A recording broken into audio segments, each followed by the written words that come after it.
What is going on, everybody? Welcome to a Bring the Thunder podcast playoff series preview, I guess. OKC taking on the Memphis Grizzlies in round one here. The Grizzlies pretty much dominated the Mavs the other night in their playing game, and they've looked good. They looked good against the Warriors, came up short, and they looked damn good against the Mavericks. So, game one tomorrow at noon Central. Let's just get right into this. Guys, I think it's going to be a murder scene tomorrow. We dominated them all season long, 4-0. Ja did nothing against us. I'll let Satbeer get into that later. I think tomorrow is pretty much – I think the game plan for tomorrow is to come out strong. We've been off a little while. Our stars have been resting, and Memphis is probably a bit hot because they've been playing the last couple of days. So come out strong. Win the first half and then absolutely dominate the second half. That's what I'm looking for. For sure. We get into some matchups, I guess. Who's going to guard Shai? Or who's going to try and guard Shai? Pippen or Bane, probably. Probably Pippen, but he's kind of small. Pippen. They're going to need to save Bane's energy because they're going to need him offensively with our defense.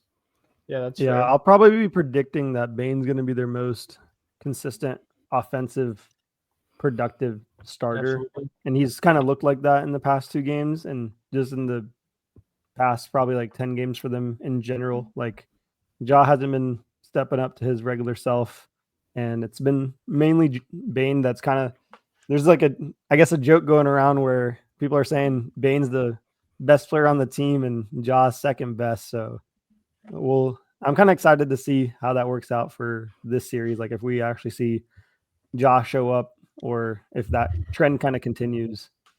Yeah. I think that Ja's not doing anything in this series. I don't want to sound cocky or anything or arrogant, but we locked him down all season long.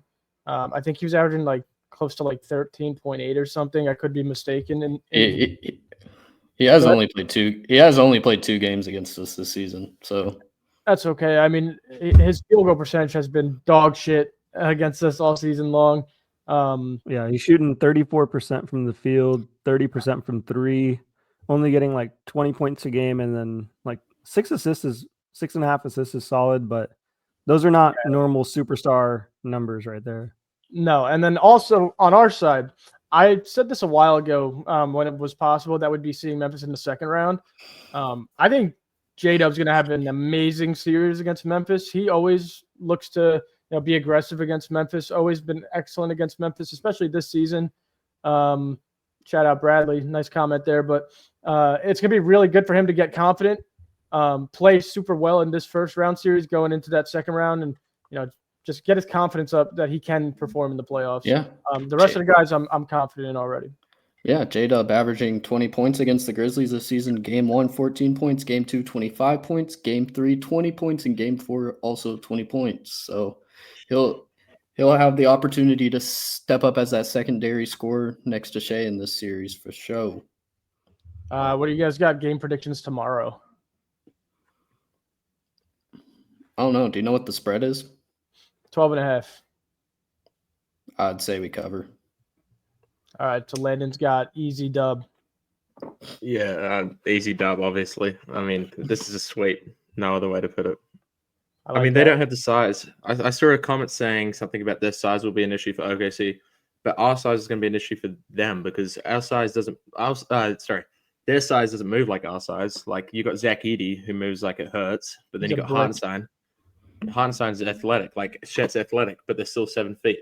You got Jaren Jackson Jr., who's not tall enough, not good enough to guard Chet. So we match up pretty well against them, and there's not much they can do. Right. Especially not on our defense. Satbeer?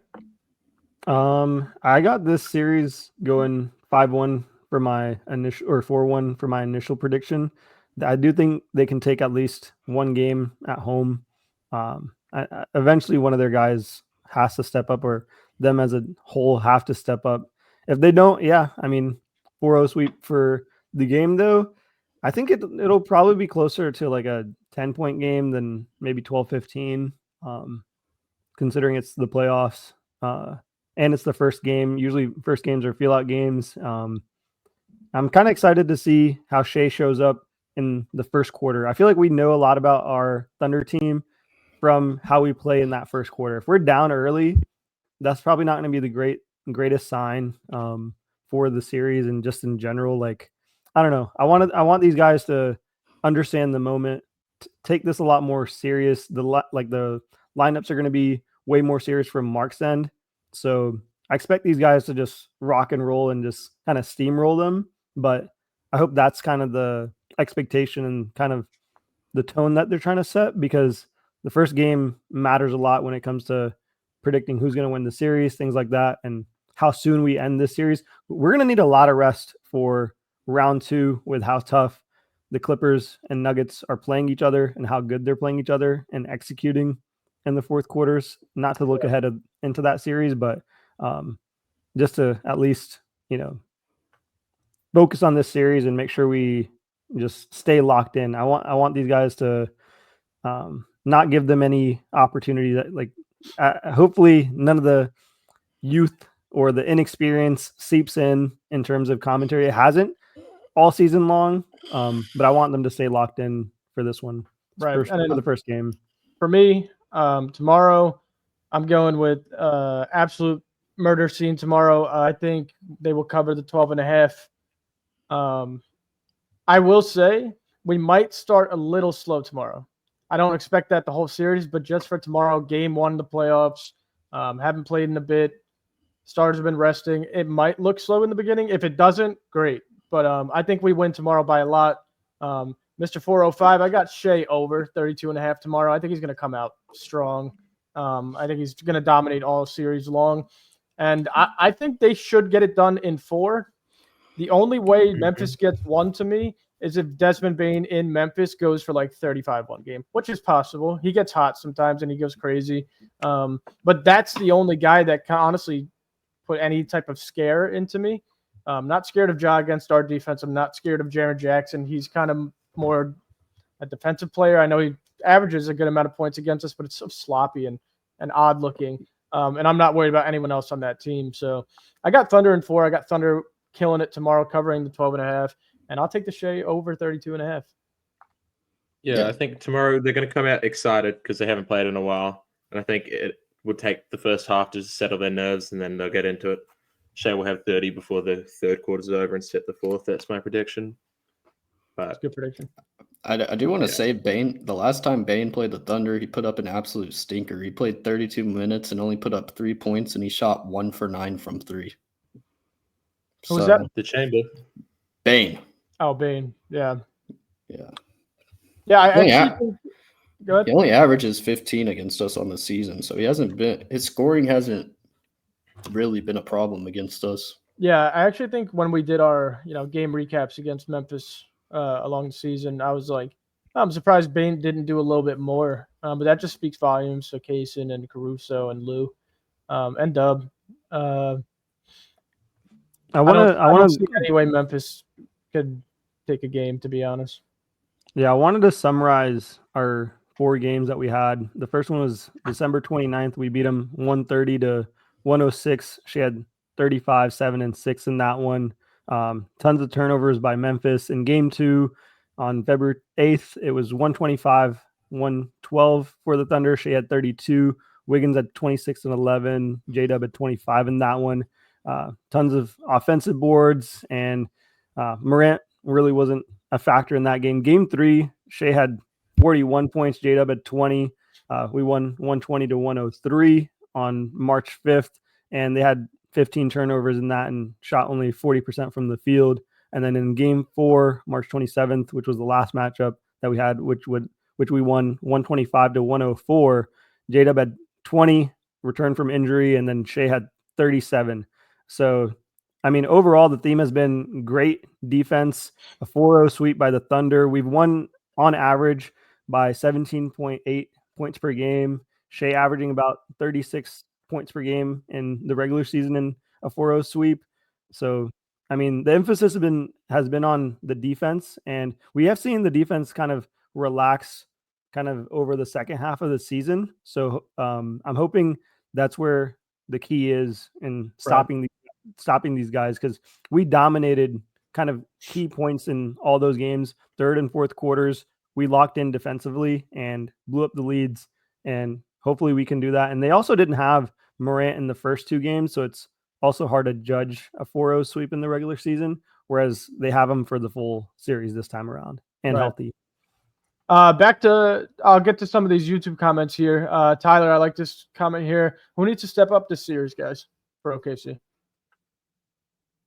I'm gonna stick with Chet, just from the recent play. Like, I want him to just step up offensively, like insert himself like he has been. He's figured out kind of the space that he needs to operate in the mid-range, and just off the catch where a lot of people are closing out really fast and hard on him, because we have that set play where he kind of trails with J-Dub or Shai as the screener on the offside, and he can easily get a bunch of 2-pointers and a lot of fouls. That's where his key is. If he can get to the free throw line and be that third or second player next to Shai getting to the free throw line, we can easily blow out teams. Like, at that point, if Chet's doing something like that, these are 25 plus blowouts very, very easily. So that's the key for me. Yep.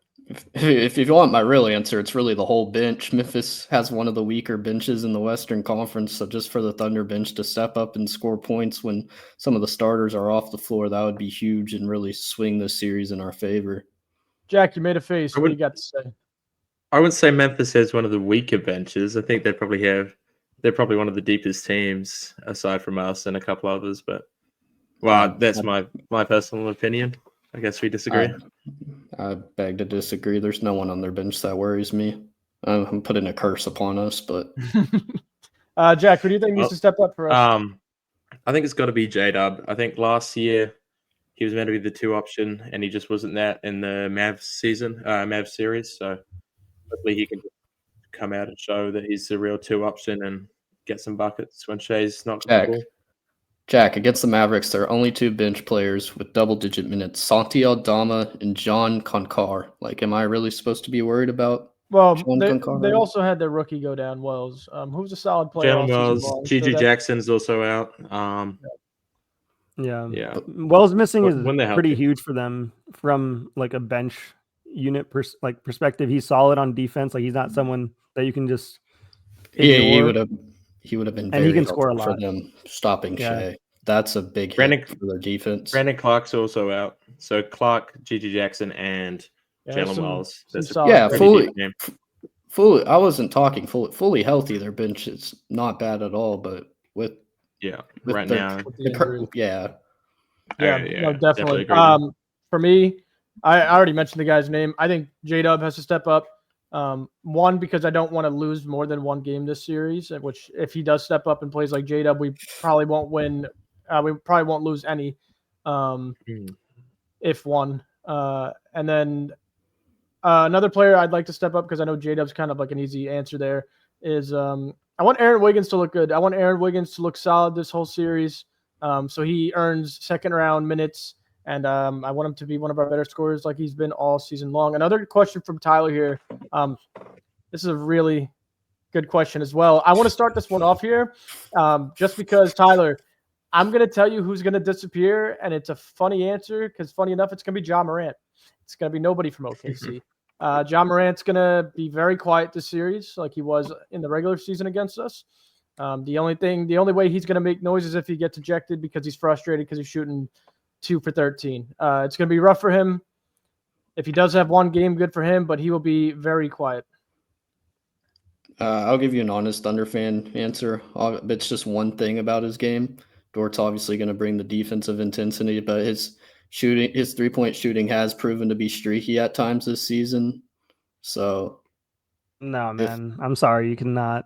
I'm not going to let Lou Dort thrives in the playoffs, bro. He thrives in the playoffs. No. I'm not even going to let it's not even about him thriving in the playoffs and him being big game Lou Dort, but his 3-point shooting, that's like a myth. Like, he's one of the best 3-and-D shooters this season. Yeah, So I feel like the he's been- streakiness comment could have been cool maybe like 4 years ago, but I think that's old news We now. got a big Lou Dort guy over here.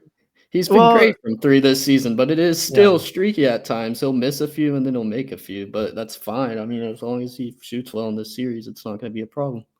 Yeah, I think for the series though, like I don't have any worries when it comes to Lou Dort. He'll be shooting No, 38, he's not. And even 38%. And He even makes if big the- time shots. Yeah, he does. And even if the 3-point shooting is off, there's no keeping him off the floor. His defense is too valuable. Yeah, I was gonna mention in a playoff series, I could see Lou Dort disappearing in a regular season game, but in a playoff game, Lou Dort, so he's guarding the number one. lives for it. So even if he's not shooting well, he's not going to disappear because he's going to be clamping down the other side. Sapir, do you have anyone that you could see disappear in the series? It could be a Memphis player. Could be a Memphis player. Like I went. Man, on our side, I don't think there's. I don't know. I can't think of anyone off the top of my head, like on our side, that can possibly disappear because of the amount of depth that we have. I guess I'll go with the same answer with Ja. Like he's probably the guy that we want to disappear, and he's probably the guy that's most likely to. Especially he kind of had an ankle injury, limited mobility, and then last game he's just not been the same guy. Like even he has a couple big dunks in games, things like that. His shooting's been abysmal. So probably that'll continue. And I was also looking at our past matchups and kind of some stats around that. We've won the past 9 games against Memphis. And that's nearly on 19 points per game margin. So yeah, this shouldn't be much of a series. We should definitely take this pretty quickly here. I was kind of thinking about it yesterday. If there was like a technical foul line for Ja Morant, I would probably take the over. He kind of has a little bit of that hothead tendency to him, like Luka, a little bit of a short temper. I could really see the OKC crowd getting to him in Oklahoma City and him getting a technical. Absolutely. Jack, do you have any answer to this, or is it more like Sapir? I do, and I do have a Thunder player. And it's not any fault of their own. I just think it's us being too deep. But I think Kenrich Williams will not so much disappear, but his minutes will go down. So in turn, he will disappear from the rotation. But none of our players are going to disappear.